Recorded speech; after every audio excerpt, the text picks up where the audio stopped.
Nosotros en Colombia, y si ustedes así lo requieren, aquí está el director de Planeación Nacional para contarnos, hemos querido capitalizar o queremos aprovechar dos realidades importantes. La primera realidad importante es que la crisis del COVID nos forzó a repensar, profundizar y hacer muchísimo más extensivo nuestra red de protección social. Nosotros, en el contexto de la crisis, tomamos unas decisiones como gobierno y amparados por la situación de crisis tan grande que teníamos para expandir los diferentes programas sociales que tiene el gobierno. Programas como las Familias en Acción se expanden, programas como los Jóvenes en Acción y la Colombia Mayor.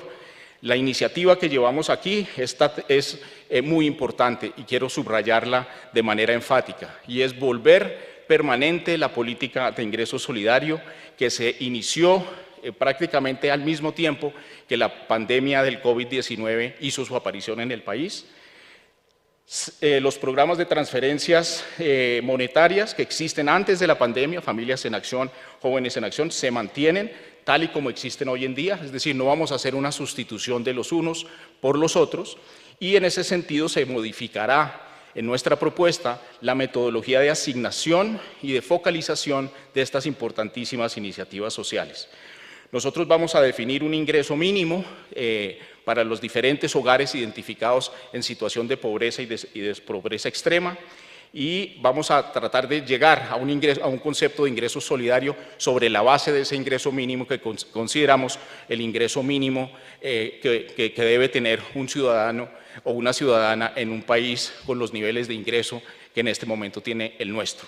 Entonces, lo que estamos haciendo en línea con la entrada de un programa de identificación de la población en situación de pobreza y de pobreza extrema, llamado el SISBEN 4, la cuarta versión de un programa que es uno de los grandes orgullos que tiene el país en materia de identificación de la población más vulnerable y por ende la capacidad que tiene el Estado de llegar y atender sus necesidades fundamentales. El SISBEN 4 divide la población en situación de pobreza en dos grupos.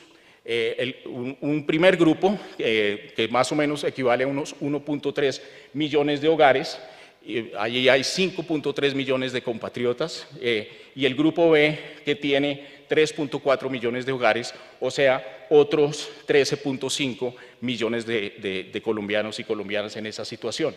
El ingreso solidario que recibirían estas familias se sumaría a transferencias que ya estuvieran recibiendo, algunas de ellas, no todas, porque este es un programa mucho más ambicioso que la suma de todos los programas anteriores a la pandemia, y van a recibir también todos sus subsidios en materia de energía, de gas, de servicios públicos.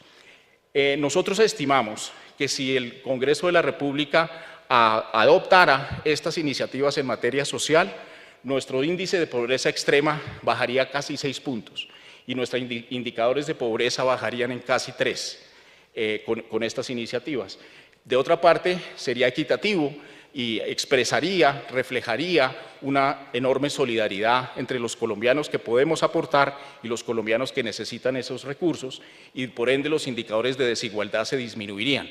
Nosotros estimamos que esta iniciativa llevaría a una disminución del 2.3 en un índice de desigualdad tan importante como el Gini. Eso básicamente equivale a luchar contra la desigualdad a un ritmo y con una fortaleza 7 veces mayor a la reducción observada durante la última década.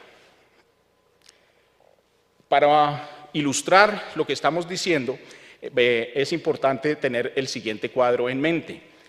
Aquí hay una serie de filas en el cuadro. Cada fila refleja la composición de un hogar en términos del número de personas que lo conforman.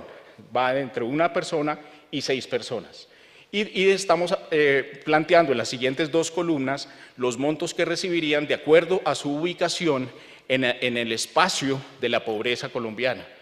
Por ejemplo, en un hogar en situación de pobreza extrema, la mensualidad sería de 80.000 pesos en caso de un hogar conformado por una sola persona, o de 366.000 pesos en un hogar conformado por 6 personas. Para los hogares en situación de pobreza, pero más no de pobreza extrema, esos números empiezan en los mismos 80.000 para hogares de una persona y llegan a los 252.000 pesos en el caso de hogares compuestos por 6 personas. Esto equivale, en el caso del grupo A, la población en situación de pobreza extrema, se incrementan las transferencias que da el Estado en 2.4 veces. En el caso de hogares en situación de pobreza, más no de pobreza extrema, se equivale a una multiplicación de 1.9 veces lo que recibían estos hogares en los momentos previos a la aparición de la pandemia. Se expande el número de hogares y se expanden los recursos asignados a cada uno de los hogares en esta propuesta y se hace de manera importante.